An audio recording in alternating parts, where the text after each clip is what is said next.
Amen. Amen. Le sang de Jésus. Le sang de Jésus. Le sang de Jésus. Le sang de Jésus. Le sang de Jésus. Le sang de Jésus. Le sang de Jésus. Dans le puissant nom de Jésus, nous avons prié. Amen. Amen. Amen. Papa, maman, frères et sœurs, que la grâce et la paix du Seigneur Jésus-Christ soient avec vous et votre famille. Amen. Je suis apôtre Focam chrétien du ministère John et Territory Ministry. Je suis votre partenaire de prière habituel, votre partenaire de prière de tout le temps. Que la grâce encore et la paix du Seigneur Jésus-Christ, notre Seigneur et notre Sauveur, soit avec vous et votre famille. Amen. La Bible nous dit très bien dans 1 Thessaloniciens chapitre 5, verset 17, il est écrit: priez sans cesse, priez sans cesse. C'est dans l'optique de continuer à prier sans relâche que notre thème de prière aujourd'hui, c'est ce que j'ai intitulé le Dieu de la délivrance. Le Dieu de la délivrance. Le Dieu de la délivrance. Amen. Le mot délivrance, le mot délivrer, libération, libérer, libérateur. Nous allons encore parler aujourd'hui de ces mots beaucoup. Le Dieu de la délivrance. Amen. Ouvrons dans le psaume 18, verset 1 et 2. Psaume 18, verset 1 et 2. Au chef des chantres, du serviteur de l'Éternel, de David qui adressa à l'Éternel les paroles de ce cantique. Lorsque l'Éternel l'eut délivré de la main de tous ses ennemis et de la main de Saul, il dit: je t'aime, ô Éternel, ma force. L'Éternel, mon rocher, ma forteresse, mon libérateur, mon Dieu, mon rocher où je trouve un abri, mon bouclier, la force qui me sauve, ma haute retraite. Amen. Nous avons suivi encore le mot libérateur, la délivrance. Alors dans le psaume 32, verset 7, il est écrit, je cite: tu es un asile pour moi, tu me garantis de la détresse, tu m'entoures de chants de délivrance. Pause. Nous entendons encore la délivrance. Psaume 32, verset 7. Allons dans Luc chapitre 4, verset 18 jusqu'au commencement du verset 19. Il est écrit, je cite: l'Esprit du Seigneur est sur moi, parce qu'il m'a oint pour annoncer une bonne nouvelle aux pauvres. Il m'a envoyé pour guérir ceux qui ont le cœur brisé, pour proclamer aux captifs la délivrance. Amen. Encore le mot délivrance. À ceux qui sont entre les mains de l'ennemi, des captifs. La Bible dit dans Romains 11, verset 26, il est écrit: et ainsi tout Israël sera sauvé, selon qu'il est écrit: le libérateur viendra de Sion, et il détournera de Jacob les impiétés. Le libérateur viendra de Sion, et il détournera de Jacob les impiétés. Amen. Nous entendons encore le mot le libérateur viendra. Le libérateur. C'est libérer veut dire délivrer, libérateur. Papa, maman, dans les 4 passages que je viens de citer, Dieu est appelé le libérateur. Jésus-Christ lui-même dit qu'il est venu prêcher la délivrance aux captifs, proclamer aux captifs la délivrance. Le roi David a fait référence à Dieu comme à son libérateur à cause de tous les problèmes qu'il traversait. Le roi David comprenait le combat spirituel et faisait des prières brûlantes. Les prières chaudes, comme nous faisons aujourd'hui. C'est pour ça que je vous en propose encore aujourd'hui, ces prières aujourd'hui. Pour des prières, je vous en propose quelques-unes de ces prières aujourd'hui. Et j'aimerais que vous les priez aujourd'hui de manière agressive. De manière agressive. Papa, maman, j'aimerais d'abord vous prier pour vous. Fermez les yeux. Tendez les deux mains. Vers moi. Tendez les deux mains ouvertes vers moi. Je prie pour vous. Que le Seigneur vous délivre votre âme de la captivité au nom de Jésus. Que le Seigneur vous délivre de tous ceux qui vous persécutent maintenant dans le puissant nom de Jésus. Que le Seigneur délivre votre âme des mains du méchant au nom de Jésus. Que le Seigneur vous délivre votre âme des épées sataniques au nom de Jésus. Je prie encore que le Seigneur délivre votre âme du pouvoir du chien au nom de Jésus. La fornication. Que le Seigneur vous délivre votre âme de la mort au nom de Jésus. Que le Seigneur se hâte maintenant là pour vous délivrer et vous aider dans tous les combattements de votre vie au nom de Jésus. Que le Seigneur délivre vos pieds maintenant de la chute au nom de Jésus. Que le Seigneur délivre, fermez les yeux, vous délivre maintenant de l'iniquité au nom de Jésus. Que le Seigneur vous délivre des hommes de sang qui boivent le sang au nom de Jésus. Que le Seigneur vous délivre vos mains des enfants étranges au nom de Jésus. Amen. Papa, maman, nous avons intitulé aujourd'hui le Dieu de délivrance. Le Dieu qui délivre. Le Dieu de délivrance. Le Dieu qui délivre.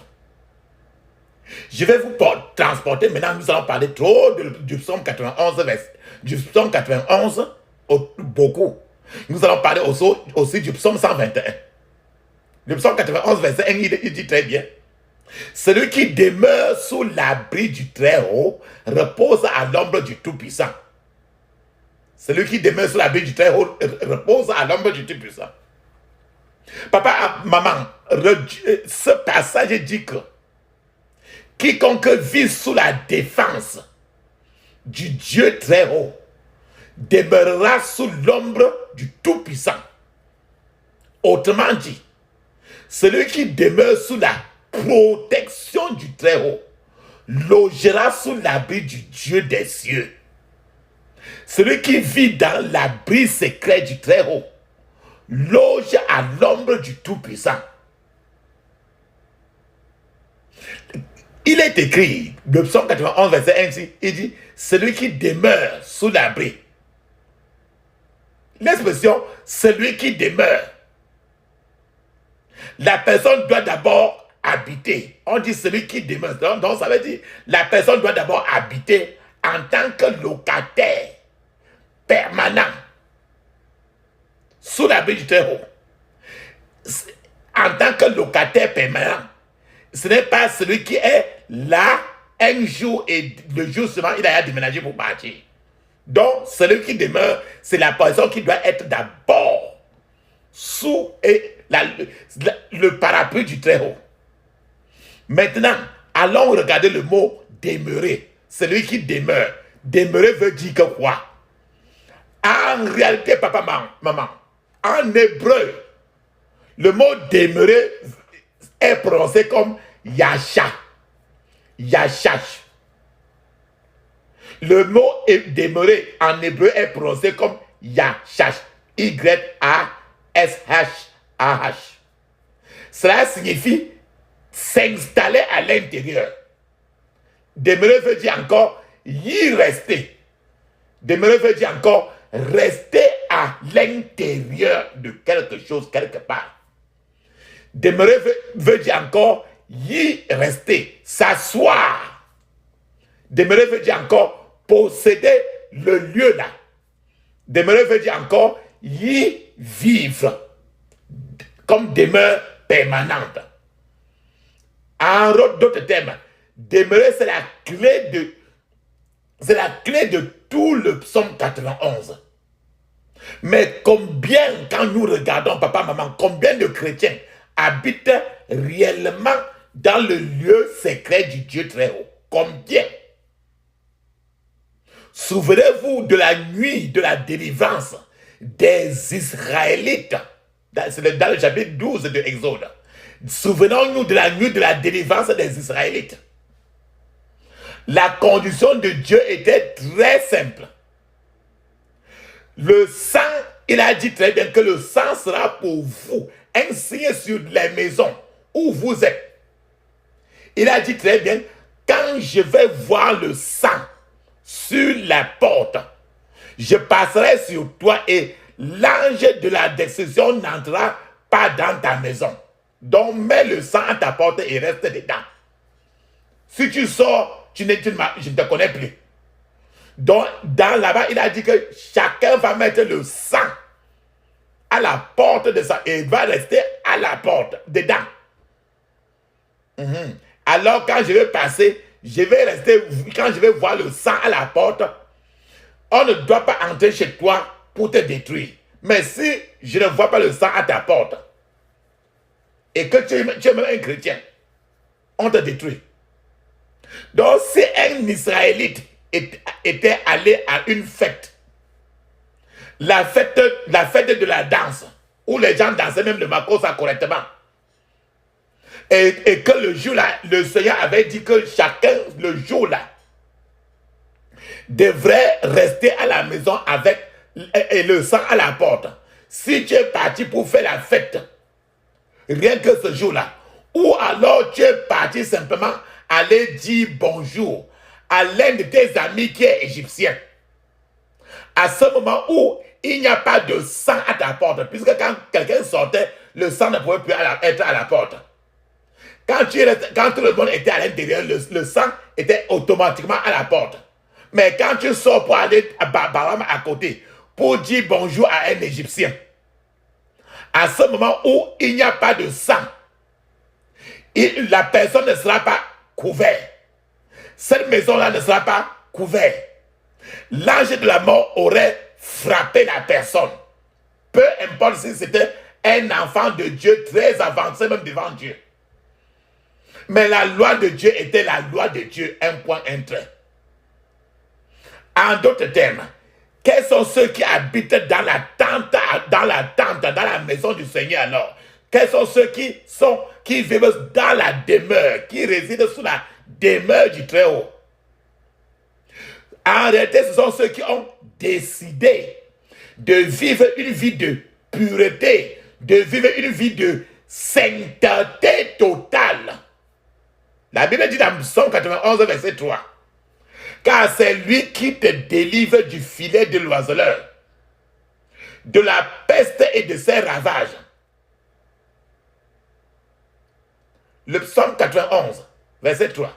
Ce psaume nous dit que de quoi Dieu nous délivrera. Il nous dit qu'il va nous délivrer de quoi? D'abord du filet de l'oiseleur. Il va nous délivrer de la peste. Et les ravages qui sont à cause de la peste. Rappelle-toi un peu, un exemple de ça, c'est ce que nous avons entendu parler de Corona. C'était une peste et ça a fait trop de ravages. Il dit qu'il va te délivrer du filet de l'oiseleur, de la peste et même des ravages de cette peste-là. Donc pourquoi le psalmiste fait-il référence à Dieu comme le Dieu de délivrance? Parce que Psaume 91, verset 3, car c'est lui qui te délivre, le mot délivrance. Donc notre Dieu est un Dieu de délivrance. Bon, la question, qu'est-ce que Dieu délivre? Le filet de l'oiseleur. Il te délivre du filet de l'oiseleur, de la peste et de ses ravages. Le filet de l'oiseleur, qu'est-ce que c'est? Le filet de l'oiseleur, c'est le piège de l'ennemi. Enlève le mot filet et remplace le mot par ce mot-là par le mot piège pour être plus simple. Le filet de l'oiseleur, c'est n'importe quel piège que l'ennemi peut poser pour t'attraper. Un oiseleur est un attrapeur d'oiseaux. Oiseleur, c'est encore attrapeur d'oiseaux qui utilise des astuces pour attraper les oiseaux. Tout comme, de la même manière, le diable lui-même utilise des ruses, des astuces, des ruses pour attraper les enfants de Dieu. C'est à ça qu'on se réfère. Délivrance du filet de l'oiseleur. L'oiseleur, c'est Satan. Filet, et ce sont les pièges de Satan, la ruse de Satan. Il y a de nombreuses... je vais vous donner un témoignage.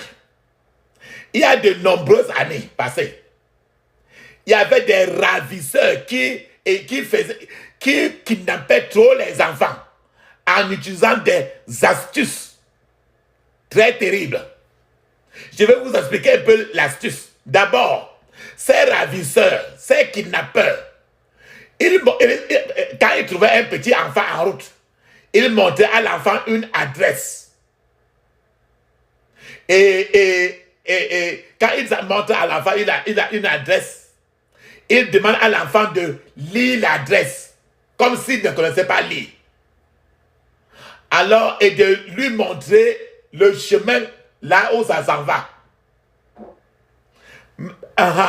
Plus tard, les parents et les maîtres partout de la zone ont réalisé cela et ont commencé à interpeller les enfants de ne plus aider les gens à lire, à aider les gens même dans la rue à aucun niveau. Les ravisseurs, les kidnappeurs ont alors commencé à utiliser un autre genre de système, un autre piège maintenant, un autre filet de l'oiseleur, un autre système maintenant pour attraper les enfants. Ils ont commencé à utiliser un genre de bonbon, le bonbon sucré. Et ce genre de bonbon-là était appelé goudi goudi. Goudi goudi. Et ce genre-là était trop sucré. C'était un caramel, mais irrésistible. Un caramel irrésistible. Alors, en passant par ce goudi goudi, qui était un caramel irrésistible, ces ravisseurs, ces kidnappeurs ont attrapé de nombreux enfants gloutons. Le goudi-goudi était alors le piège. Le goudi-goudi était alors le filet qu'il tendait pour attraper. Le filet de l'oiseleur. Papa, maman, la parole de Dieu dit qu'il vous délivrera du filet, du piège et des dispositifs que le méchant chasseur tend sur votre chemin. Le méchant chasseur, c'est le diable. L'oiseleur dans le psaume 91, c'est le diable lui-même. Et ses filets, c'est toutes les ruses du diable. C'est pourquoi nous devons être vigilants et connaître la parole de Dieu, comme je vous l'explique aujourd'hui à partir du psaume 91. La plupart du temps, le piège que la Bible appelle dans psaume 91 le filet, le piège est tendu. Mais le plus souvent dans la vie du chrétien, ce piège est tendu. Mais ce piège est au même moment est caché. Parce que Satan est trop rusé. De sorte que la personne même ne sache même pas que c'est même un piège. D'autres fois même, il est même trop attiré même par ce piège-là parce qu'il ne sait même pas que c'est même un piège. Ça attire même beaucoup. L'oiseleur, comme nous l'avons mentionné, représente les pouvoirs des ténèbres dans toutes leurs ramifications. L'intention de l'oiseleur est de capturer. L'intention de l'oiseleur, le mot oiseleur veut dire Satan. L'intention de l'oiseleur est de capturer. L'intention de l'oiseleur est de conquérir les enfants de Dieu. L'intention de l'oiseleur est de gêner, empêcher les enfants de Dieu. L'intention de l'oiseleur est de tuer. Papa, maman, un prisonnier dans une cellule ne peut pas penser à se marier. Le prisonnier est limité. Et le prisonnier est tenu hors de la circulation. Alors, il est limité. L'intention de l'ennemi est d'éliminer. L'intention de l'oiseleur, de l'ennemi, est d'infliger des blessures aux gens et de les dégrader et de les ridiculiser. Papa, maman, le grand secret est que beaucoup de gens ne sortiront pas du piège de l'oiseleur sans avoir au préalable découvert eux-mêmes comment ils sont tombés dans ce piège-là en premier lieu, pour pouvoir éviter que le même piège ne se récidive. En d'autres termes, certains gens pourraient sortir temporairement de ce piège, mais réintégrer encore le même piège. C'est pour cela qu'il est très important de savoir par comment tu as fait pour tomber dans ce piège, dans ce filet de l'oiseleur, dans ce filet de Satan. Je vais vous donner un témoignage pour mieux éclairer cette option.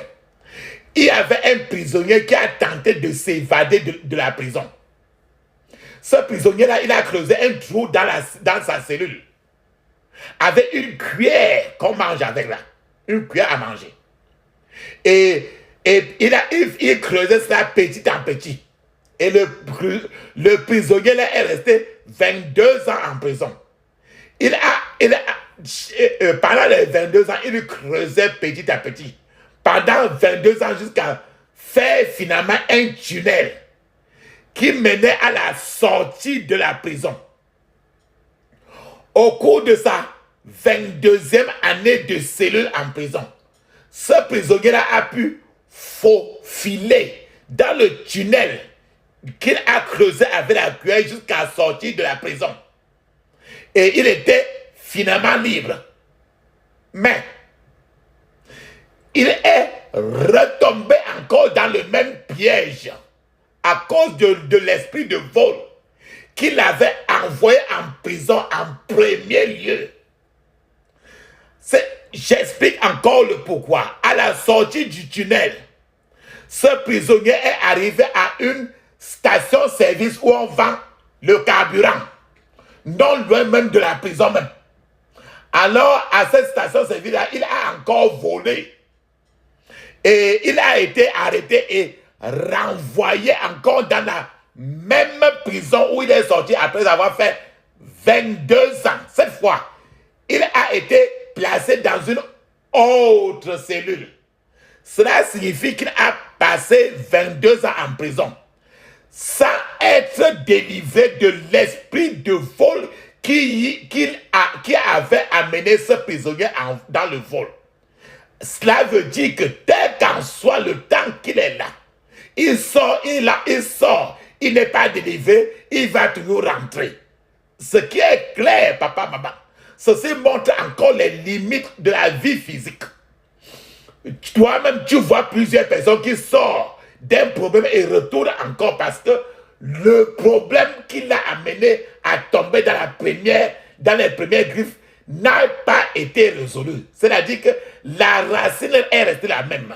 Le piège n'a pas été ciblé pour détruire. C'est pour ça que nous sommes là aujourd'hui pour la délivrance. Regarde toi-même tes pièges dans lesquels tu es tombé des années et des années pour qu'aujourd'hui, trop c'est trop, que le Seigneur, le Dieu de délivrance, vole maintenant dans ta situation et te libère dans le puissant nom de Jésus. Un piège pourrait avoir un appât. L'appât qu'on met au bout de la maison là, pour attirer un poisson là. Un piège peut avoir un appât utilisé comme camouflage. C'est-à-dire que le piège est là. Mais l'appât qu'on a mis là est tellement très beau que pour attirer une victime. Alors, un piège peut être caché. Un piège peut être dissimulé pour piéger la victime afin que cela ressemble à un accident seulement. Mais en réalité, c'est quelque chose, c'est un piège, ce n'est pas un truc qui peut, tu peux tomber là-dessus, tu dis en réalité que c'est un accident. Non, c'est un piège, un point, un trait. Je vais vous donner encore un témoignage. Un agent de sécurité a tendu un piège et a attrapé un rat de brousse. Ce rat de brousse qu'il a attrapé avait les pièges. Ce rat avait 5 pattes au lieu de 4 pattes. Ce rat avait 5 pattes. Et au lieu que l'agent de sécurité jette le rat, l'agent de sécurité a prié sur le rat. Comme il était trop chrétien là, il a prié sur le rat. Et il a préparé le rat là, il a mangé. Et c'est à partir du jour qu'il a mangé là, que les problèmes de sa vie ont commencé. Sa gorge est devenue un piège pour lui. Sa gorge est devenue un piège pour lui. Alléluia. Papa, maman, quelque chose, le rat, avec 5 pattes, tu pries quoi sur le rat avec 5 pattes? Pour que Dieu qui a créé les rats 4 pattes, pour qu'il sanctifie maintenant les rats de 5 pattes, 6 pattes. Même si tu trouvais un rat de 10 pattes, tu vas prier sur ça pour continuer à manger. Un piège peut paraître aussi inoffensif à tes yeux, mais c'est une chose très dangereuse. Tu peux passer quelque part là, tu vois un piège, mais quand tu vois le piège qui est là, ça semble être même un piège même qui ne peut même rien attraper. Même que ce n'est pas un problème, ce n'est en réalité même pas un problème à tes yeux. Mais au fond, quand tu entres déjà, ça devient plus profond que tu ne le penses. La Bible dit dans Proverbe 16, 25, il est écrit, telle voie paraît droite à un homme, mais son issue, c'est la voie de la mort. C'est-à-dire que le plus souvent tu regardes, tu vois que ce n'est pas un très grand problème. Mais la fin de cette route-là, c'est la mort seulement et non la vie. Un piège peut sembler à la fois inoffensif, mais en réalité, ce même piège est aussi dangereux. Je vais vous attirer un peu l'attention. Toutes ces filles-là, des esprits des eaux, toutes ces filles-là, les filles marines qui se tiennent au bord de la route, de part et d'autre, dans la journée comme du jour, et appellent, sifflotent, et appellent elles-mêmes les hommes pour des folies sexuelles. C'est en réalité des pièges. Ce sont des pièges et en fait, ce sont les hommes qui ne comprennent pas ce qu'elles font. Mais ces filles-là savent bien ce qu'elles font. Il n'y a aucune erreur dans leur manière.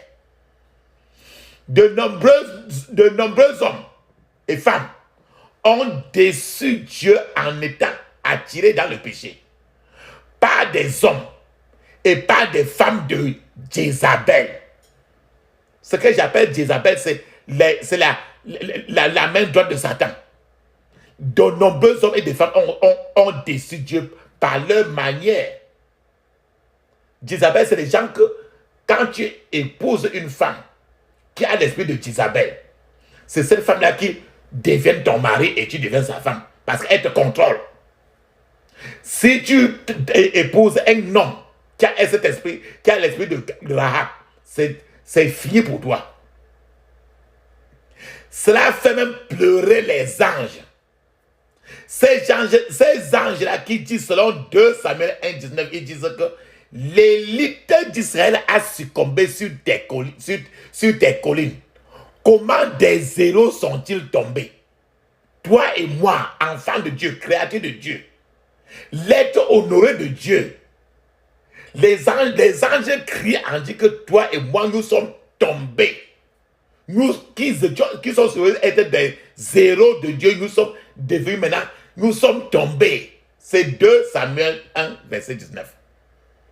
Beaucoup de gens sont allés dans des endroits où Dieu ne les a pas envoyés.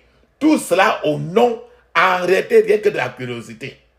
Et alors, ces lieux, endroits-là, où les gens n'ont pas, et à cause de la curiosité, est le piège qui semblait être inoffensif, mais devient maintenant un piège dangereux parce que quand tu vas là, c'est fini.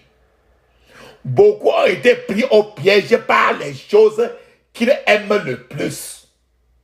Les choses qu'ils aiment le plus. Plus tu l'aimes cela. La Bible dit que n'importe quoi que tu aimes trop devient pour toi une idole. C'est l'idolâtrie. Alors, ça devient alors n'importe quoi que tu aimes trop. C'est un piège. Parce que ça devient, ce que tu aimes trop remplace toujours Jésus dans ton cœur. Lorsqu'une personne se rend, par exemple, va par exemple à une église ou bien à un lieu de prière pour recevoir, alors en route par exemple, quand il entre par exemple dans un taxi ou bien dans un taxi, et après dans le taxi, il se retrouve à gueuler avec le conducteur, le chauffeur. Le diable à ce niveau-là, à ce niveau-là a pu tendre un piège et la personne est tombée parce que et le diable est rassuré que la personne a déjà perdu ses bénédictions et le diable a déjà volé ces bénédictions-là. Je vais vous donner un témoignage. Il y avait une femme dont le mari la tapait trop.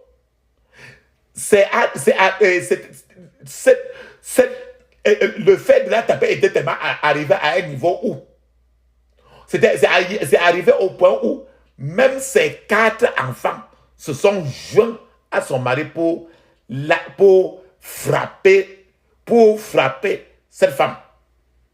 Et ces 4 enfants ont même souligné, ont même conseillé à leur père de prendre une seconde épouse à la place de leur propre mère.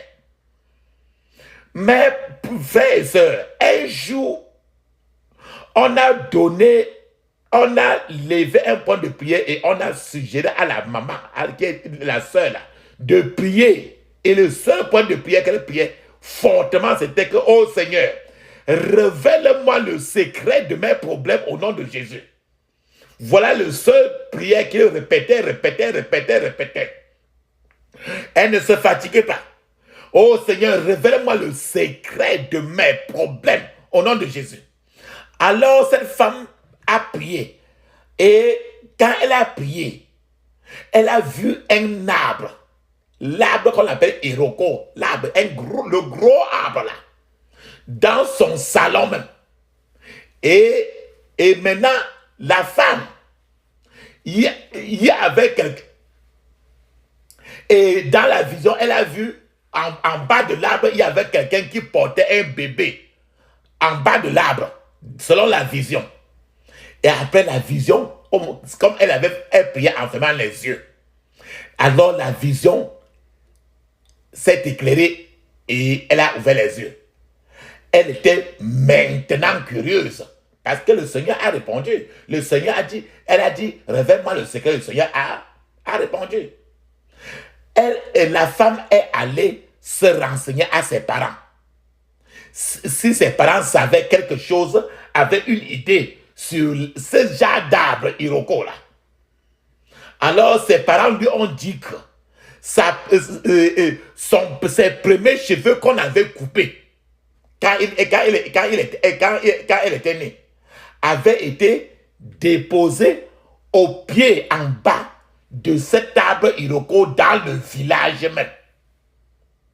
Et la femme a demandé comment cela était possible puisque la femme elle-même, elle était née en Angleterre. Elle était née en Angleterre. Et ses parents Elle était tellement étonnée, mais les parents ont dit que l'information qui te concernant avait été envoyée à ses grands-parents par la poste. Donc, depuis l'Angleterre, on a mis ça. On a mis, quand ton nombril, quand on a coupé les cheveux, on a mis dans l'enveloppe, on a envoyé par la poste. Alors, c'est là nous est arrivé et nous sommes partis en bas de l'Urco. Te déposer là-bas, tu es là depuis. Papa, maman, de nombreux premiers-nés ont été utilisés pour ouvrir la voie aux autres et sont devenus pauvres. Pauvres par rapport à leurs frères. Pauvres par rapport à leurs sœurs. De même père. Papa, tu regardes ses cheveux là-bas comme ça veut dire que c'est tout son destin qui a été enterré là-bas pour ouvrir la porte aux autres enfants. Et on a pris le premier-né comme étant le sacrifice. Papa, maman, je vais encore vous donner un témoignage. Il y avait un homme. Cet homme-là avait 3 femmes. Et l'une des femmes était une sorcière. L'une des deux autres femmes a eu un fils. Et elle a consulté un herboriste. Et un herboriste, un guérisseur traditionnel. Et alors, dans la consultation, elle a découvert que l'enfant avait un brillant avenir. Et alors, comme elle a trouvé que l'enfant avait un brillant avenir, l'avenir était très glorieux, selon eux. Ils ont lancé les coris par terre.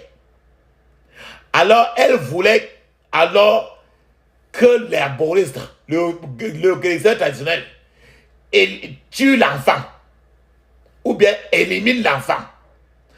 Mais ensuite, elle a demandé au contraire à l'herboriste de rendre la vie de l'enfant inutile.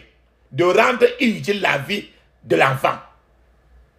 Ainsi, alors, sur la demande de cette sorcière, de cette femme-là, le guérisseur traditionnel, l'herboriste, a préparé une flèche de folie. La flèche de folie. Que l'herboriste a tirée dans la vie de cet enfant, le rendant alors incapable de progresser dans sa vie.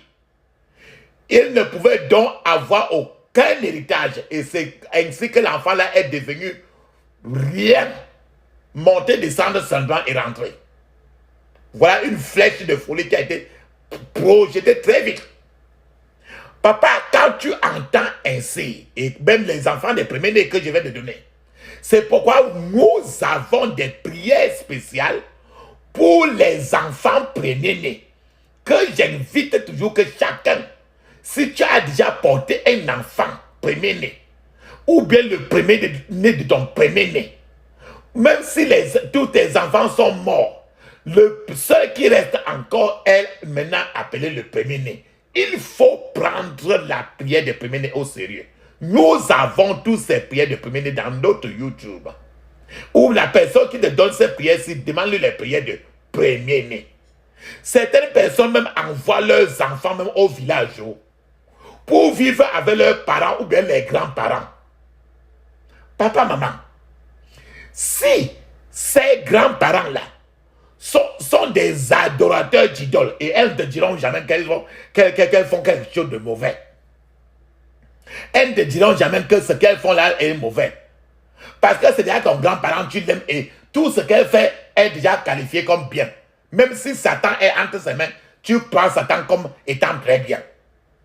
Donc si ces grands-parents sont des adorateurs d'idoles, ce qui est très probable le plus souvent, ces enfants que tu les envoies là finissent par être chargés de tous les pouvoirs maléfiques possibles. Et leur vie est déjà écrasée.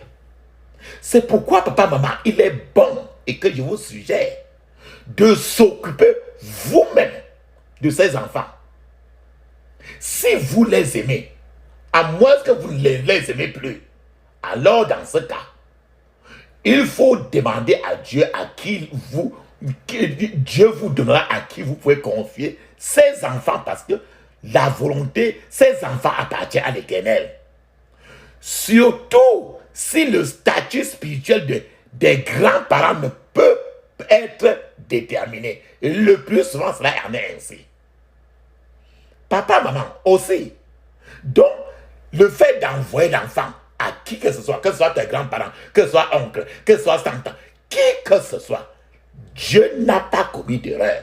La seule personne, la meilleure personne pour éduquer un enfant, c'est ton père et sa mère.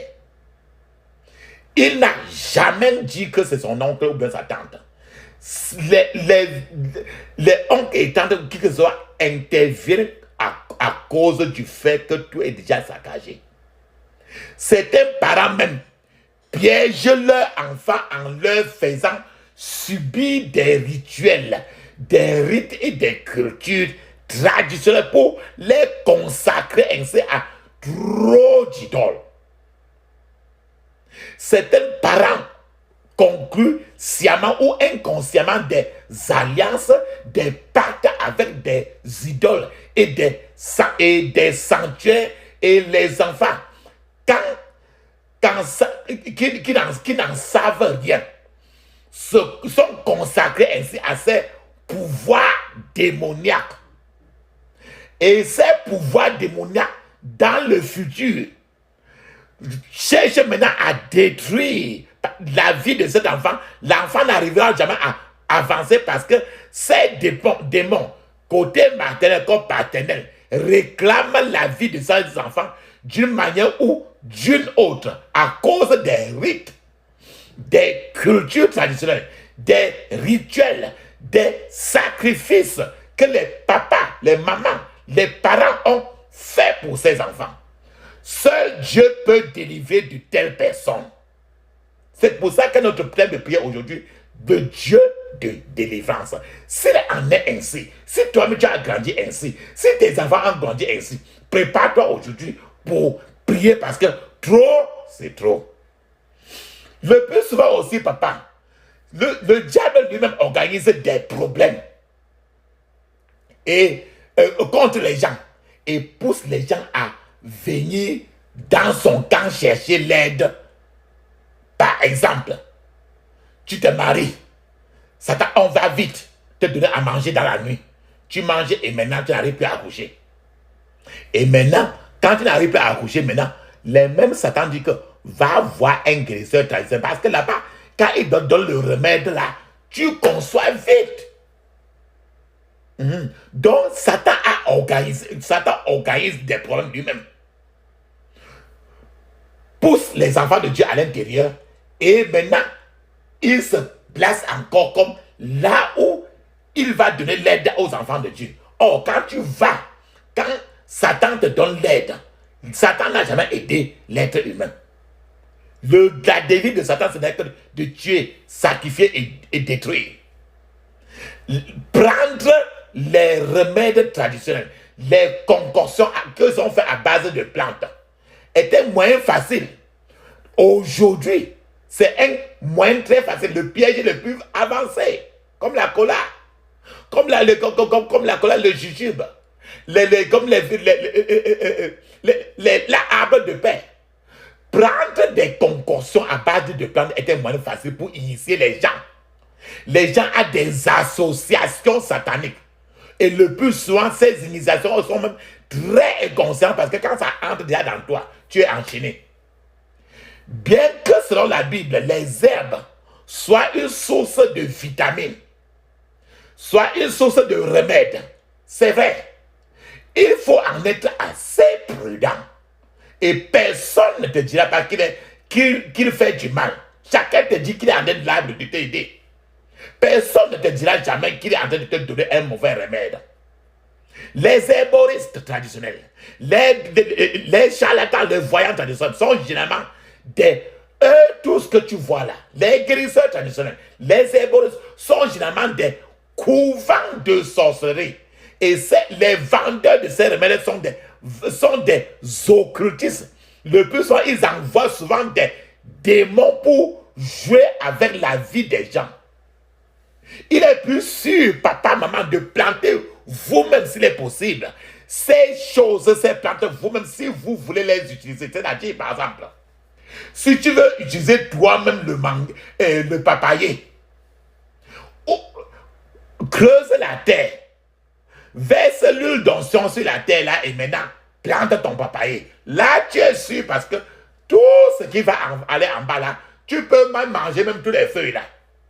Tu peux boire tout ce qui sort de ce papayer là. C'est-à-dire que tu plantes, tu enlèves le papier, tu creuses bien le trou, tu verses même une bouteille d'huile d'onction à l'intérieur.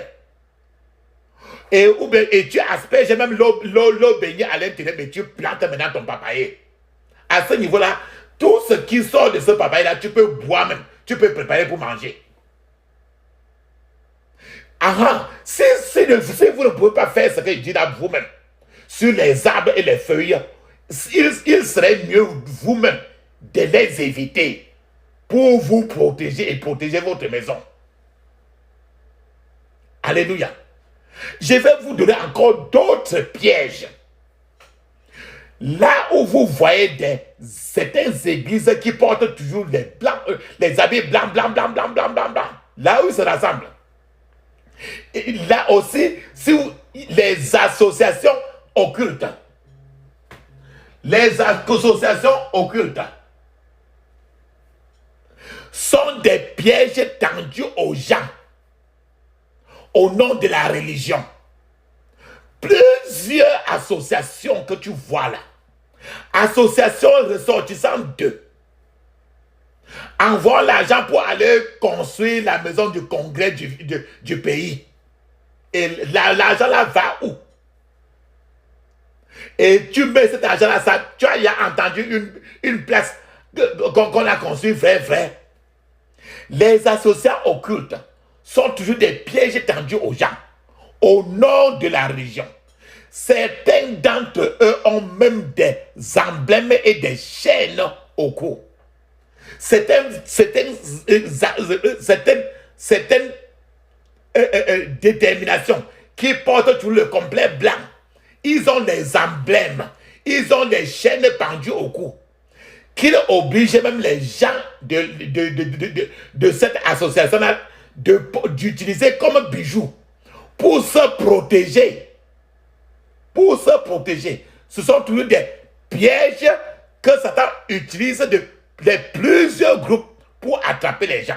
Si vous avez des amulettes chez vous, si vous avez des brassards, les bougies, si vous avez un habit qu'on appelle habit de prière, ce n'est que pour la prière, des vêtements de prière, de l'encens, des bougies, si vous avez les chaînes qu'on met au cou, les bracelets de prière, quoi que ce soit fabriqué pour vous protéger ou pour adhérer à une association, peu importe l'association dont vous parlez. Papa, maman, assurez-vous aujourd'hui de les détruire et d'abandonner au Seigneur votre vie pour votre délivrance. Et après avoir fait, vous allez dans cette prière-ci. Sachez que les contreparties spirituelles de ces choses dont je cite pourraient influencer plusieurs départements de votre vie. C'est-à-dire que quand vous jetez, vous devez maintenant prier pour enlever tous ces contreparties-là. Les dépôts sataniques dus au fait que vous avez eu à utiliser cela et que vous avez même eu ça en votre main, ou bien que vous avez participé à toutes ces qualités d'association-là. Papa, maman, si vous avez dans votre maison, si regardez votre maison, vous avez un siège, une chaise, ou bien une place spéciale que vous dites être pour Dieu. Rappelez-vous très bien, la Bible dit, il est mieux d'abord de détruire cette place-là, car Dieu ne s'assoit pas sur des chaises faites de mains d'hommes. La Bible dit ça clairement, que Dieu ne s'assoit jamais sur des chaises faites des mains d'hommes. Les chaises ou bien le bureau que tu as fait là, ce n'est pas pour Dieu. C'est un gros démon qui est le plus souvent assis là et que tu vas l'honorer. Alléluia. Donc s'il y a une place ainsi là, répentez-vous. Je prie alors pour vous que toute servitude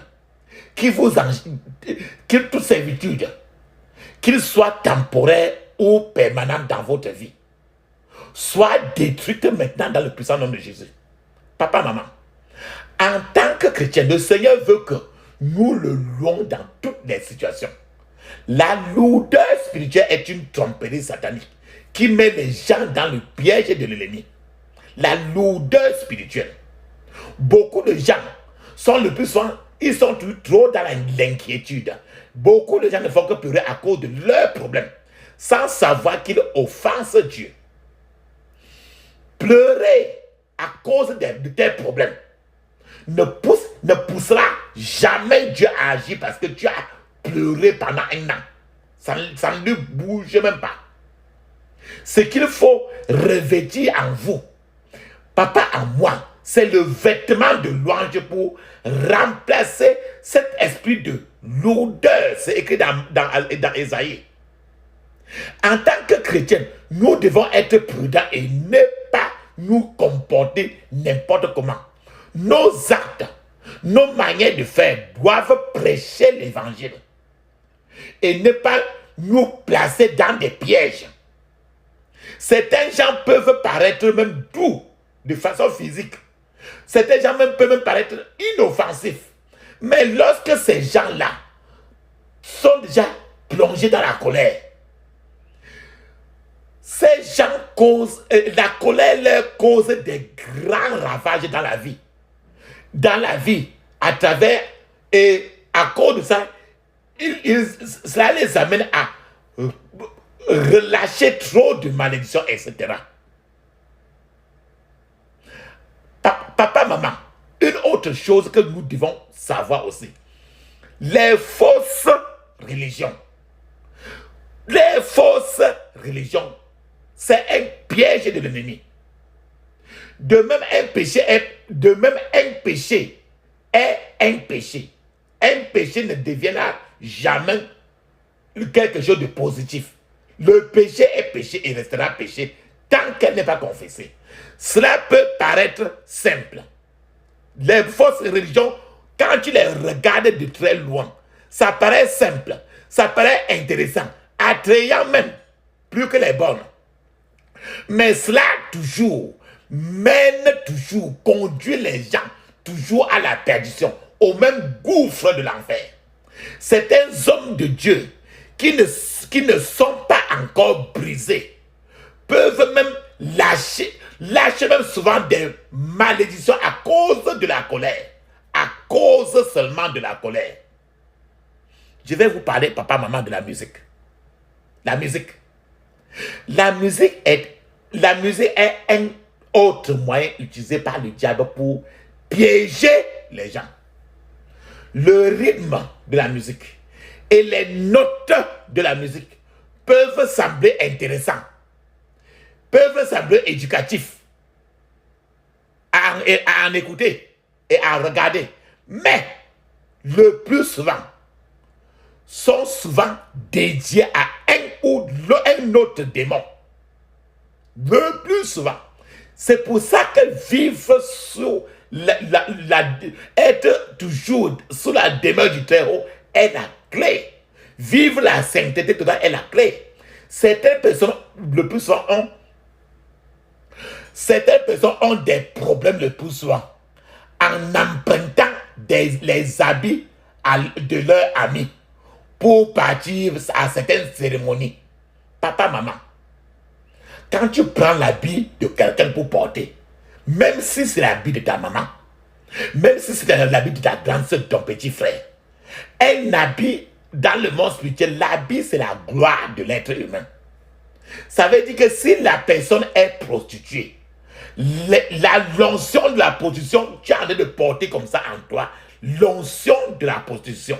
Rappelons-nous très bien, quand le prophète Élie quittait, pour transférer sur Élisée son onction, il a jeté l'habit sur Élisée Donc, quand tu portes l'habit de quelqu'un, tu es en train de porter tout le mal de la personne et tout le bien de la personne. Donc, l'habit, certaines personnes empruntent les vêtements de leurs amis pour partir à des cérémonies. Et ces mêmes gens, d'autres fois, se plaignent d'avocats. Bien après, ils ont commencé, ils se réveillent le matin, ils se rendent compte qu'il y a les blessures sur eux et que le sang sort même. Ils se réveillent le matin, un jour, ils voient qu'il y a des marques sataniques. Ils reçoivent des marques sataniques à travers ce genre de vêtements parce que le propriétaire de leurs vêtements était quelqu'un possédé. Mais tu ne le connaissais pas. Mais peut-être même que tu le connaissais. L'habit est toujours un moyen de transfert de pouvoir, que ce soit négatif ou positif.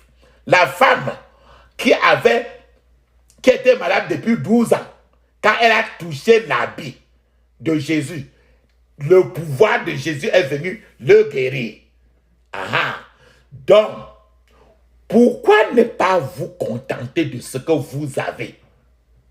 Si vous n'avez pas l'argent pour acheter l'uniforme là, qu'est-ce qui vous coûte de dire je ne viens pas? Ou bien, vous sortez votre argent, vous allez acheter, vous venez payer là-dessus et vous portez. Une autre chose, papa, d'autres pièges.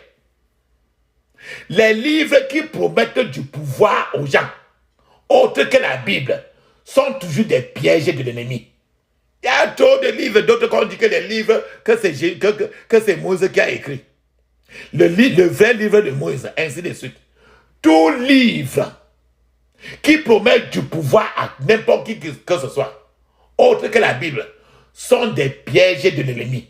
De plus, des contributions monétaires astucieuses, ça continue toujours à... Ça est toujours un piège pour les gens. C'est-à-dire, par exemple, on te dit que cotisons pour. Donc la contribution monétaire astucieuse peut être un piège pour engouffrer tes finances. Certaines personnes, quand on parle de cotisation, certaines personnes qui interviennent dans ces cotisations, ces personnes sont, ça peut être des gens qui font un business, qui ont peut-être des grands comptoirs, un grand marché. Et la majorité de ces personnes sont le plus souvent des sorciers et des sorcières. Mais personne ne te dira. Et quand tu mélanges ton argent avec eux, alors, vos finances peuvent être envoûtées par l'épargne et les contributions coopératives. En d'autres termes, de nombreuses personnes ont vu leurs finances envoûtées par l'épargne et les contributions coopératives. Certains ont été inconsciemment initiés à des cultes, à des couvents de sorcellerie, à cause de l'utilisation de leur propre argent. Parce qu'ils ont cotisé là-bas, ils ont encore repris l'argent, alors ils sont initiés. De telles personnes ont besoin toujours de la délivrance. Parce que la route de l'argent est rarement propre. Certains même le plus souvent disent que remettez à César, rendez à César ce qui est à César. Mais quand ils disent comme ça, ils tolèrent ainsi certaines actions, certaines manières, certains actes qui les amènent inconsciemment à participer au culte des idoles. C'est-à-dire que on est en train de dire que donnons l'argent, cotisons l'argent et envoyons l'argent maintenant au pays pour qu'on aille arranger telle chose. Pour qu'on aille regarder. Pour qu'on aille faire comme ça. Ça, c'est l'argent, on appelle ça argent de César. Le plus souvent, les gens appellent ça argent de César. Or, le plus souvent, c'est le culte des idoles. Autre chose, papa, maman. Les noms de certaines personnes sont de de pur éloge des idoles. C'est-à-dire que les noms de certaines personnes sont faits, ces personnes-là, les noms sont des dédicaces qui ont été faits à l'idolâtrie depuis des années. Et cette idole, ces démons idoles les poursuivent parce qu'ils portent ce nom-là. Amen. Autre chose, papa, maman. Les gens consultent des consultants occultes pour voir l'avenir. C'est-à-dire que les horoscopes et d'autres consultants occultes pour voir l'avenir. On utilise par exemple, ces consultants interrogent les démons. Et le plus souvent, jettent des coris par terre qui prophétisent une catastrophe dans la vie de quelqu'un qui est venu les voir. Et la personne accepte lui-même. On utilise les coris. Les coris, c'est les esprits venant de l'eau. Lorsque des puissances des ténèbres, Satan et tous ses agents attaquent une personne, et la personne tombe, seul Dieu peut délivrer la personne. Papa, maman, pourquoi les gens alors tombent-ils dans les pièges que je viens de citer? Tu peux te demander cette question. Le plus souvent, c'est le manque de connaissances. C'est l'ignorance le plus souvent. Même parmi les chrétiens, pasteurs ou pas, même parmi les chrétiens, plusieurs doctrines sont des pièges, purs et simples. Par conséquent, vous devez connaître la parole de Dieu, la lire, la chercher à la connaître jour et nuit. Par exemple, certaines doctrines baptisent des bébés. Baptisent les bébés. Ces bébés qui ne peuvent rien décider par eux-mêmes. Un bébé ne peut pas se repentir. Un bébé ne peut pas accepter Jésus dans sa vie. Il va accepter quoi? Qu'il a d'abord refusé quoi? Un bébé peut se repentir. Qu'il a d'abord connu, qu'il connaît d'abord quoi? Il accepte quoi? Il rejette quoi? Certaines personnes ont des enseignements étranges sur leur partenaire de vie. Ces doctrines confondent des gens en disant, oh, par exemple, on te dit par exemple que, comme tu n'es pas toujours marié là, tu dois chercher à épouser la personne qui t'avait déviergé le premier jour. Même si la personne n'est pas chrétienne. Même si la personne est mariée, tu dois aller chercher à être deuxième ou troisième femme. Ça, c'est les doctrines qui confondent. Ce n'est pas biblique. Quand une erreur a été commise, tu peux venir confesser, le Seigneur te pardonne. Alors tu peux remettre ta vie à Jésus pour reprendre, et le Seigneur est prêt à nous aider à te donner le nouveau mari, la nouvelle femme. Certaines doctrines convainquent les chrétiens, pécheurs, qu'ils iront au ciel. C'est-à-dire qu'on te dit que là où tu es là, comme tu donnes ta dîme, et ta dîme à l'église ici est très élevée, tu vas aller au ciel coûte que coûte. Là où tu es là, comme tu es de cette église-là, aller au ciel pour toi, il y a à rassurer. D'autres fois, on dit que une fois que tu es sauvé pour toujours, tu ne pourras jamais être... Tu restes toi tranquille, tu pêche comme tu veux, tu vas aller au ciel. Voilà ce que certaines doctrines convainquent les gens. Certaines donnent les offrandes même ouvertement à l'église pour afficher leur richesse et attirer, et certains prédicateurs même encouragent cela. Et quand ils donnent ça ouvertement pour attirer leur richesse, ils attirent l'attention de tout un chacun et appellent que les prédicateurs doivent au contraire, au lieu d'honorer le ciel, on doit les honorer. Beaucoup de gens veulent devenir saints. Et beaucoup n'ont pas le Saint-Esprit. Chacun veut devenir saint sans le Saint-Esprit. Certains disent que la prière ne doit pas être de trop.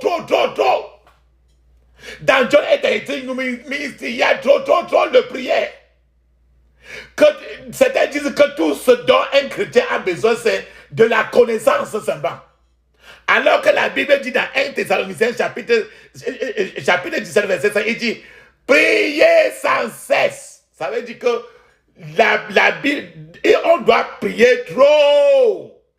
Jésus lui-même priait trop. La Bible n'a jamais dit que louer trop, prier trop.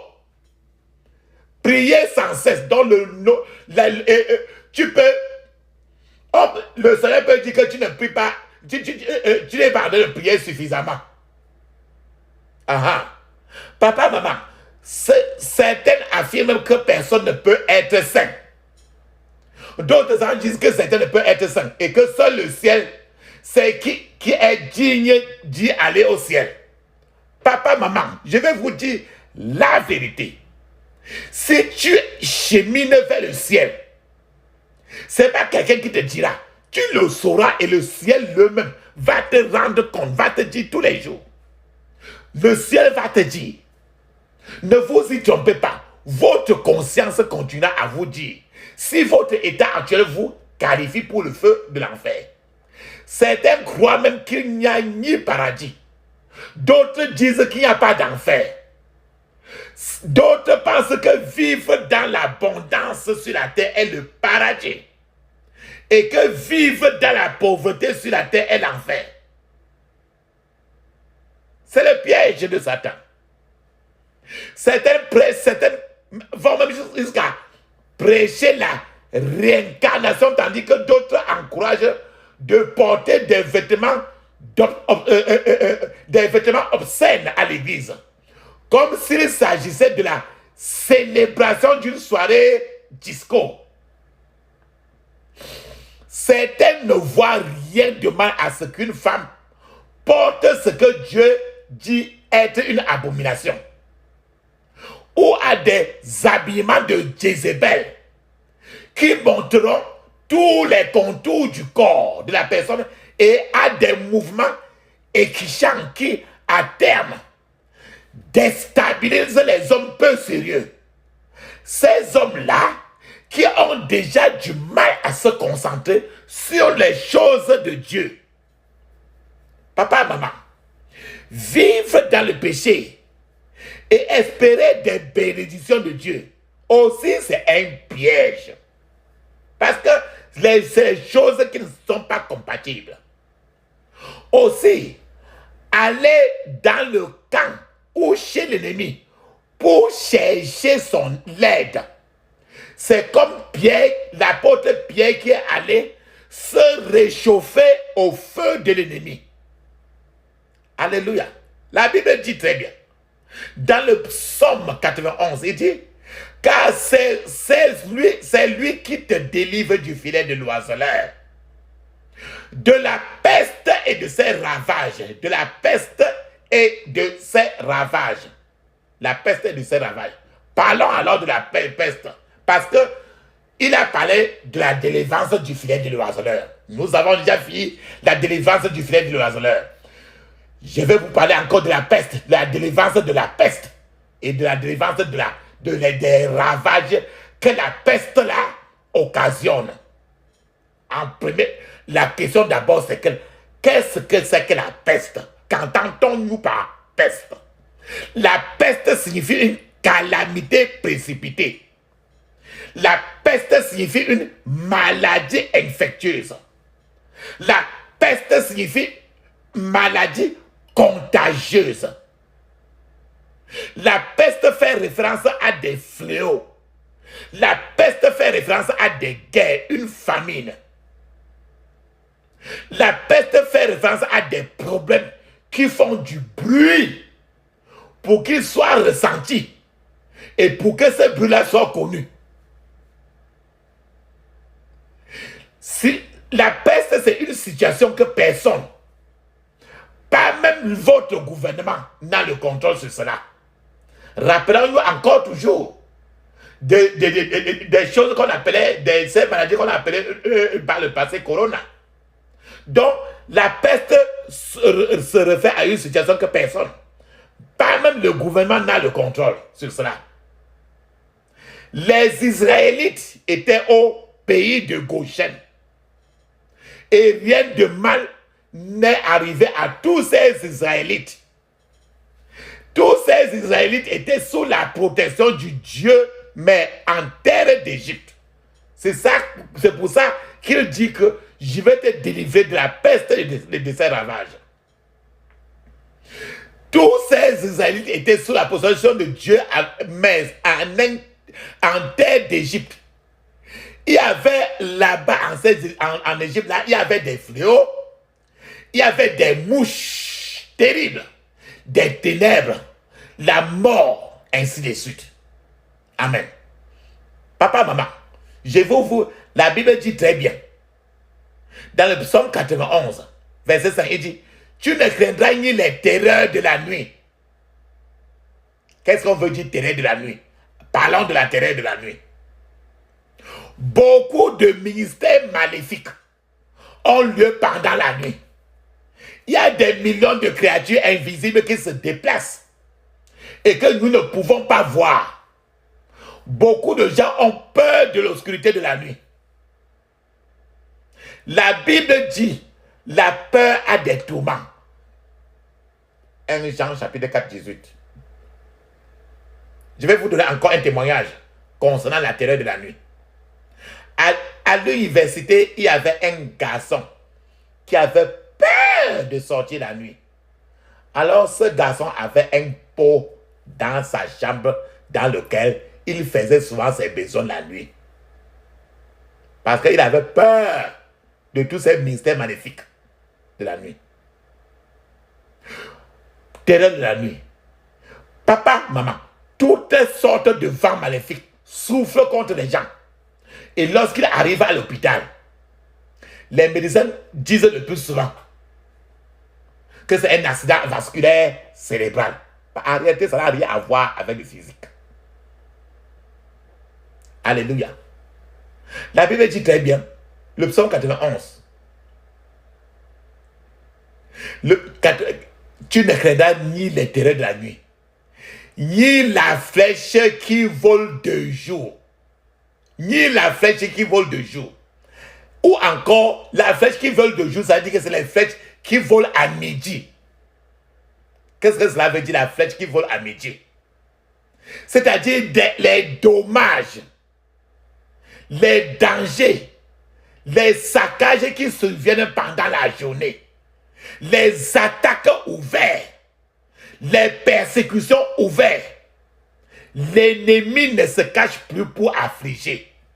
C'est ce que cela signifie. La contagion qui frappe en plein midi. À midi, papa, maman, de nombreuses personnes vont consulter le plus souvent des prophètes. Et ce sont des prophètes de malheur. Qui ont pourtant prophétiser du mal sur la vie de ces personnes-là. Mais on va toujours les consulter. La parole de Dieu prononce quelque chose de différent. Si la parole de Dieu dit quelque chose et un prophète dit autre chose, il est probable que le prophète veuille pervertir la parole de Dieu de manière à servir la personne. Dieu ne peut pas mentir. Entre Dieu et le prophète, il y a quelqu'un qui ment. Mais Dieu ne peut pas mentir. Ça veut dire que c'est la perversion de la parole de Dieu. Je vais vous expliquer encore. J'ouvre la Bible encore. Meshach, Shadrach, Abednego, dans le chapitre de Daniel, ont été confrontés à ce genre de destruction qui était censé les anéantir. Mais le Seigneur les a délivrés, notre Dieu de délivrance. Alléluia. Amen. Papa, maman, la Bible nous dit encore le psaume 121, verset 6. Pendant le jour, le soleil ne te frappera point, ni la lune pendant la nuit. Le soleil ne te frappera point. Le soleil ne te frappera point. Le soleil qu'est-ce que c'est que le soleil? Papa, maman, il est dit ici que le soleil ne te frappera point. En réalité, le soleil brille sur tout le monde. Même si vous n'aimez pas le soleil, elle vient que tu le veuilles ou pas. Le soleil vient que tu le veuilles ou pas. Que tu le veuilles ou que tu ne le veux pas, le soleil, ça n'empêchera pas le soleil de briller et sur vous. Vous pouvez être en colère. Vous pouvez vous sentir dérangé par la présence du soleil. Mais vous ne pouvez rien y faire parce que le soleil est là. Vous ne pouvez pas déloger le soleil. Le soleil qui frappe le jour est à ce moment-là maintenant que je vous explique ici. Le soleil qui frappe le jour, c'est l'ennemi. Cet ennemi-là que vous ne pouvez pas éviter. Mais il est ennemi déclaré ouvert. C'est pour ça que la Bible dit que pendant le jour, le soleil ne te frappera point. Le mot soleil revient à te montrer ce que c'est que l'ennemi qui est déclaré ouvert et qui te déteste. Alléluia. Je vais vous donner un témoignage. Un jour, il y avait un homme devant un commissariat. Cet homme-là, qui faisait le bruit et se vantait, il était en train de faire le bruit qu'il va utiliser l'argent qu'il avait en main pour détruire une policière, un policier femme. Et l'argent qu'il avait en main, c'était l'équivalent de presque 6 francs. La policière ne savait pas comment rejeter toutes les malédictions que l'homme là était en train de lui dire. Alors, la femme policière ne savait plus comment faire. Elle a dit seulement que si Dieu lui permet de le faire, qu'il le fasse. Papa, maman, cet homme était en train de déclarer ça ouvertement devant le public. Et la femme ne savait pas comment faire.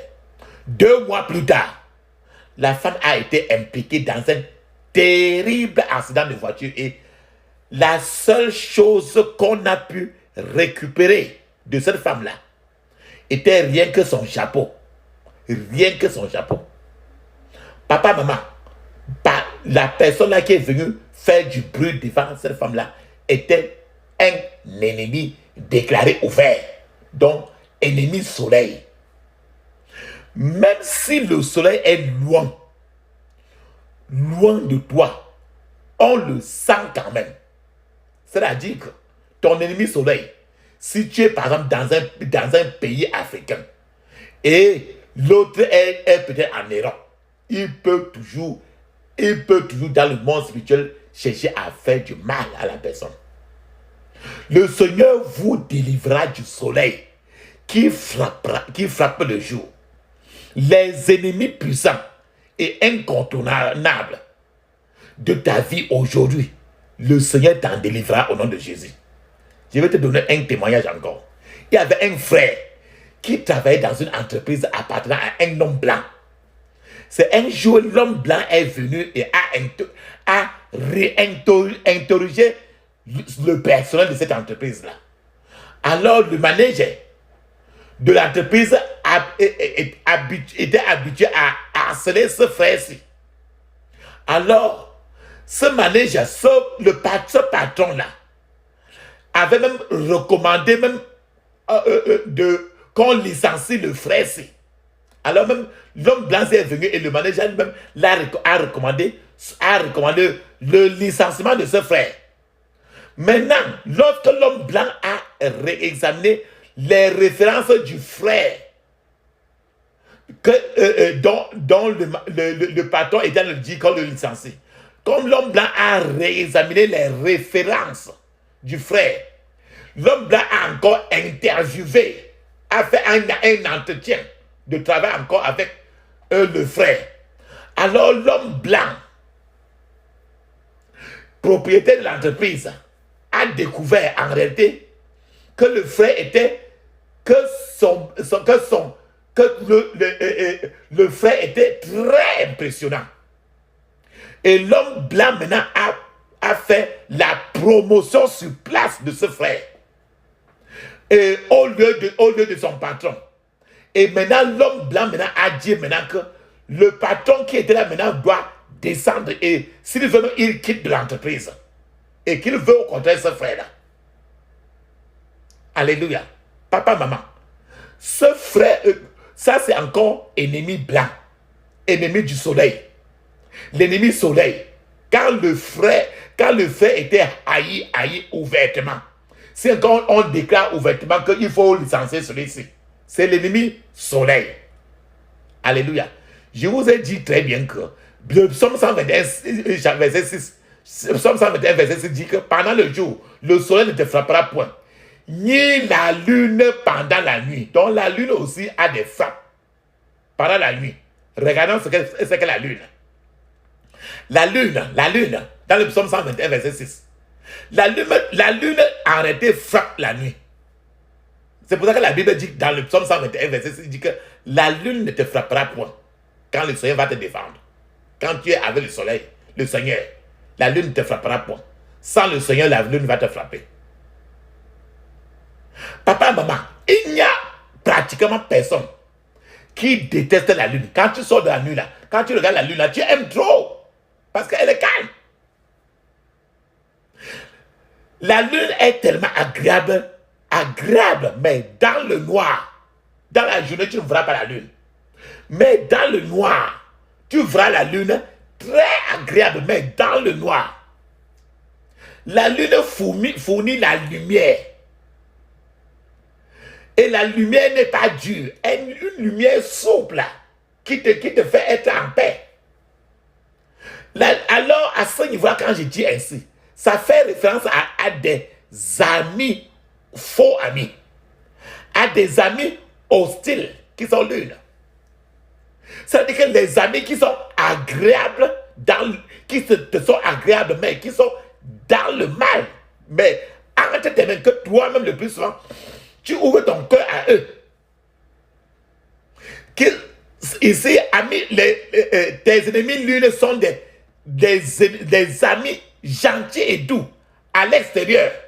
Mais à l'intérieur, ce sont des ennemis qui vous détestent et sont prêts à vous détruire, vous tuer. Tu dors même sur le même lit avec ces gens-là. En d'autres termes, c'est un Judas. Je vais vous donner un témoignage. Un jour, un homme est allé ouvrir son congélateur. Et son congélateur a explosé à son visage dès lors qu'il a ouvert. L'homme a dû, par après, subir une opération chirurgicale plastique à l'étranger à cause de tout ce qu'il a eu là-bas. Et quand il est rentré maintenant de son voyage de l'étranger, il est devenu un guerrier de prière, ce genre de prière que je vous suggère aujourd'hui. Un jour, le frère, il était en train de prier avec un ami. Alors quand il a fermé l'œil pour prier, alors il a fermé l'œil, il a vu un serpent s'approcher dans le monde spirituel vers lui. Alors directement, il a dit, je donne au serpent de retourner vers son expéditeur au nom de Jésus. Alors plus tard, lorsqu'il se rendait bien après dans son village, on lui a appris qu'une femme qui lui était hospitalière avait été mordue par un serpent et que cette femme-là était morte. Et c'est une femme que lui, il disait que la femme-là l'aimait trop. Et chaque fois quand ils viennent au village, la femme l'était trop hospitalière. Alors quand il a subi que un serpent a mordu cette femme-là et elle est morte, alors cela lui est venu directement en esprit que c'était le serpent qu'il avait vu en esprit, et le serpent et que ce serpent-là était alors cette femme-ci qui a été mordue et qui est morte. Alléluia.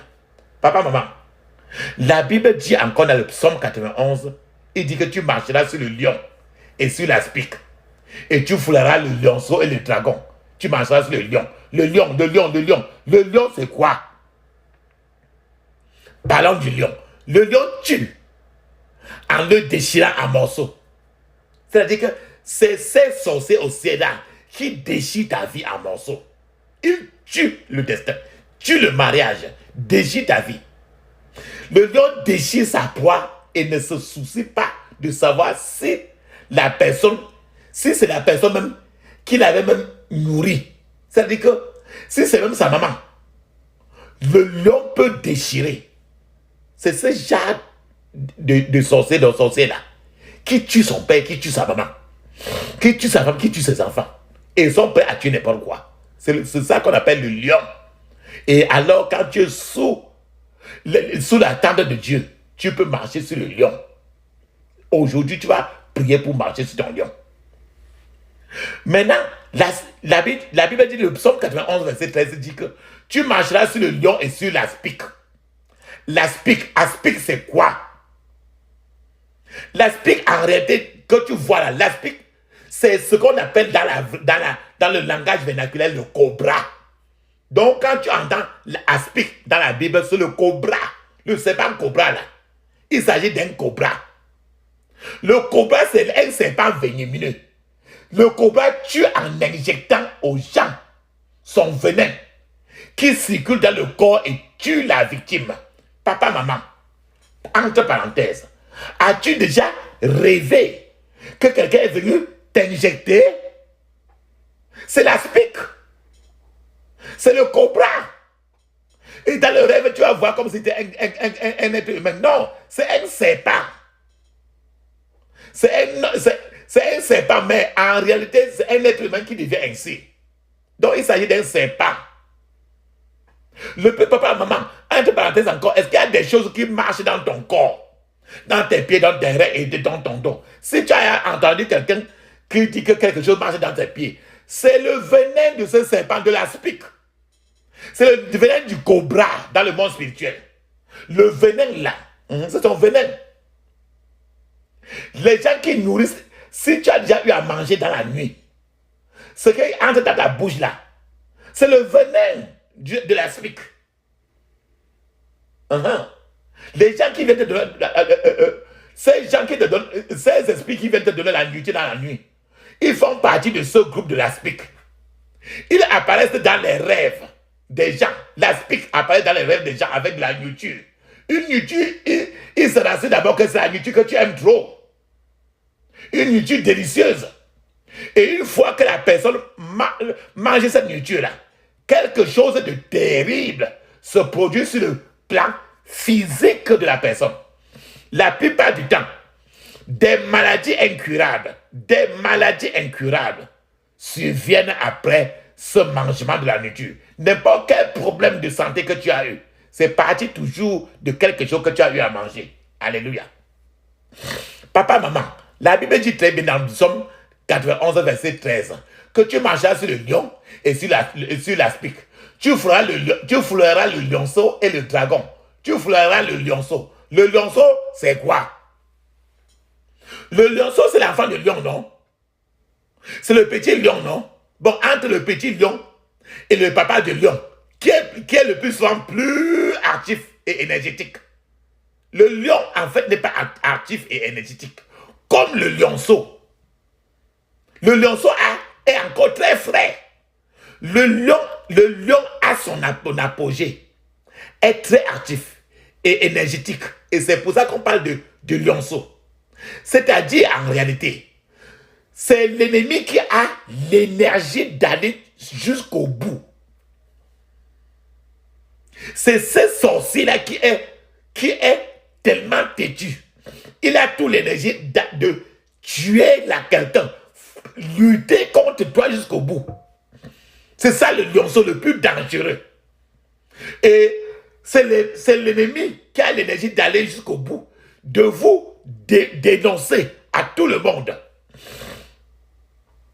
Cet ennemi-là qui est prêt à aller jusqu'au bout, jusqu'à transférer le cas votre cas de problème de personne, de personne en personne et de main en main.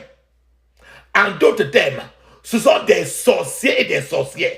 Ce sont les esprits familiers que tu as entendu parler là. C'est les lionceaux. Beaucoup d'entre eux, le plus souvent, ne quittent pas leur lieu de résidence physique. Ces gens de sorciers, sorcières, ils sont toujours dans leur seule maison. Ils sont toujours là depuis des années, ils ne quittent pas. Mais ils sont là au fond du village et ils peuvent influencer toute la... C'est que quelqu'un qui est trop loin, qui est sur le globe Terre, ils vont là pour détruire. Même étant sur place, ils contrôlent la vie des gens partout dans le monde pour le mal. La distance par rapport à ces gens de sorciers lionceaux là ne les empêche pas de frapper l'être humain. Il peut s'agir même de jeunes, il peut s'agir de personnes âgées. Donc quand tu entends le lionceau, ça veut dire que c'est pas un lionceau peut être quelqu'un de 80 ans qui se transforme en lionceau. Parce qu'il est très virulent dans le mal. Un lionceau peut être quelqu'un de 20 ans qui se transforme en sorcier. Donc, il peut s'agir de jeunes, il peut s'agir de personnes âgées. Papa, maman, j'ai dit, le psaume 91, le verset 13 dit que tu marcheras sur le lion, sur la spique. Et tu fouleras le lionceau et le dragon. Le dragon, c'est quoi? Le dragon. Quand tu entends le dragon là, dans le monde spirituel de Satan, c'est un monstre terrible.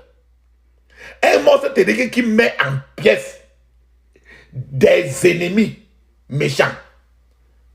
C'est un monstre terrible qui met en pièces des ennemis méchants et obstinés. Le dragon, là, le plus souvent, n'a aucune pitié de sa victime. Donc, c'est encore un autre département très méchant. Papa, maman, après toutes ces explications, la balle maintenant est dans votre camp, dans ton camp. Là, nous sommes en train de dire, nous avons dit aujourd'hui que c'est le Dieu de délivrance. La balle est dans ton camp. Vous pouvez choisir ce que vous voulez que le Seigneur fasse pour vous aujourd'hui. Si vous voulez que le Seigneur chuchote l'ennemi, ou bien que le Seigneur détruise ton ennemi, ça dépend de vous. Il est le Dieu de délivrance. Et il est prêt à agir en votre nom. Maintenant, pas demain. Peu importe la durée du problème, pour ceux qui sont en charge de l'affaire. Ce qui est important, maintenant là, et en tout temps, c'est que la pierre, le caillou de David, frappe le front de Goliath. Voilà ce qui est important. Ce qui est important maintenant là, c'est que la mer rouge engloutisse tous les Égyptiens. Ce qui est important maintenant là, c'est que l'ange du Dieu vivant tue maintenant l'armée de Sennacherib et les enfants de Dieu seront tous délivrés. Pas un seul laissé. Mais cependant, papa, maman, bien-aimé, si vous n'êtes pas encore né de nouveau, c'est-à-dire si vous n'avez pas encore abandonné votre vie au Seigneur Jésus-Christ et que vous n'avez pas pris d'engagement public envers lui, je vous conseille de le faire maintenant, pas demain. N'est-ce pas? Là où tu es, fais-le maintenant. Vous occupez même des postes importants. Mais si vous n'avez jamais eu de rencontre personnelle avec le Seigneur, vous ne pouvez pas voir Dieu parce que ses yeux ne peuvent pas voir le péché. Ses yeux ne peuvent pas voir le péché. Cependant, bien-aimé papa, maman, si vous n'êtes pas encore né de nouveau, c'est-à-dire si vous n'avez pas encore abandonné votre vie à Jésus-Christ de Nazareth, faites-le maintenant, papa, maman. Par conséquent, confessez à Jésus-Christ tous vos péchés et demandez-lui de vous pardonner. Tous vos péchés. Et nommez-les un après l'autre. Repentez-vous et demandez à Jésus de vous purifier avec le sang de l'agneau qui a été versé sur la croix du calvaire. Demandez au Seigneur Jésus d'entrer dans votre vie et devenir votre Seigneur et votre sauveur personnel.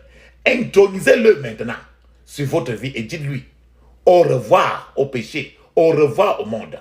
Décidez que vous ne retournerez plus jamais dans le monde. Je vous félicite, papa, maman, pour cette décision que vous venez de prendre. Je prie pour que cela soit permanent dans votre vie au nom de Jésus. Je prie pour que le Seigneur vous soutienne de sa main droite de justice et ne vous laisse pas tomber. Et je prie, papa, maman, bien-aimé, pour que le Seigneur soit votre force, soit votre bouclier, et que le diable ait honte de votre vie à partir de maintenant, dans le puissant nom de Jésus. Amen. Jésus est notre ami suprême. Oh, quel amour! Mieux qu'un tendre frère, il nous aime. Oh, quel amour! Et ses familles, amis, tout passe, sans idem dans sa grâce, de nous jamais et ne se lasse. Oh, quel amour! Il est notre vie éternelle. Oh, quel amour! Célébrons son œuvre immortelle. Oh, quel amour! Par son sang, notre âme est lavée. Au désert, il l'avait trouvé. Dans son bec, car il l'a sauvé. Oh, quel amour! Il s'est offert en sacrifice. Oh, quel amour! Nous baigner et tous en délices. Oh, quel amour! Qu'à savoir notre âme attentive, toujours paix, jamais craintive, près de son cœur saintement vive. En son amour, Seigneur Jésus, fais-nous comprendre tout ton amour, dans nos cœurs au dernier répandre, tout ton amour. Que cet amour soit notre vie, qu'à jamais notre âme ravie, savoureux, joie infinie. En ton amour. Amen. Papa, maman, il est temps maintenant de prendre une cuillère à café d'huile d'onction que vous allez mettre dans votre bouche maintenant et vous attendez pendant 2 minutes. Plongez bien votre langue dans l'huile d'onction. Rincez bien votre bouche et après vous avalez. Mettez l'huile d'onction encore sur votre nombril. Comme je l'ai dit par le passé, mettez l'huile d'onction sur votre nombril. Et vous frottez encore vos mains. La paume de vos mains avec l'huile d'onction, que vous frottez bien votre front et votre cheveux. Et le plus souvent, lavez-vous toujours avec l'eau de vie. Et si vous êtes femme, utilisez toujours l'huile d'onction pour laver l'eau de vie, pour laver vos parties privées et tout votre corps. Faites tout dans votre maison avec l'eau de vie. N'utilisez plus l'eau qui n'est pas priée, qui n'est pas l'eau de vie. Priez sur n'importe quelle eau. Utilisez même l'huile que vous mangez, votre huile rouge. Mettez toujours l'huile d'onction dans votre huile rouge ou bien vous priez sur l'huile rouge afin de baigner alors tout cela. Amen. Et faites la même chose pour vos enfants même. Et même faites pour le nombril de l'enfant. Et la bouche aussi, n'importe quoi que vous faites la même chose. Tous vos habits. N'importe quoi, lavez le sol avec de l'eau de vie. N'importe quoi, laver les habits, arroser le jardin, ou bien l'eau que vous versez même dans le cabinet, que cela soit tout l'eau de vie. Pour que votre maison soit une maison qui n'est pas polluée. Alléluia. Amen. Papa, maman, maintenant, fermez vos yeux, ouvrez la bouche. Criez fortement. Je couvre mon esprit, mon âme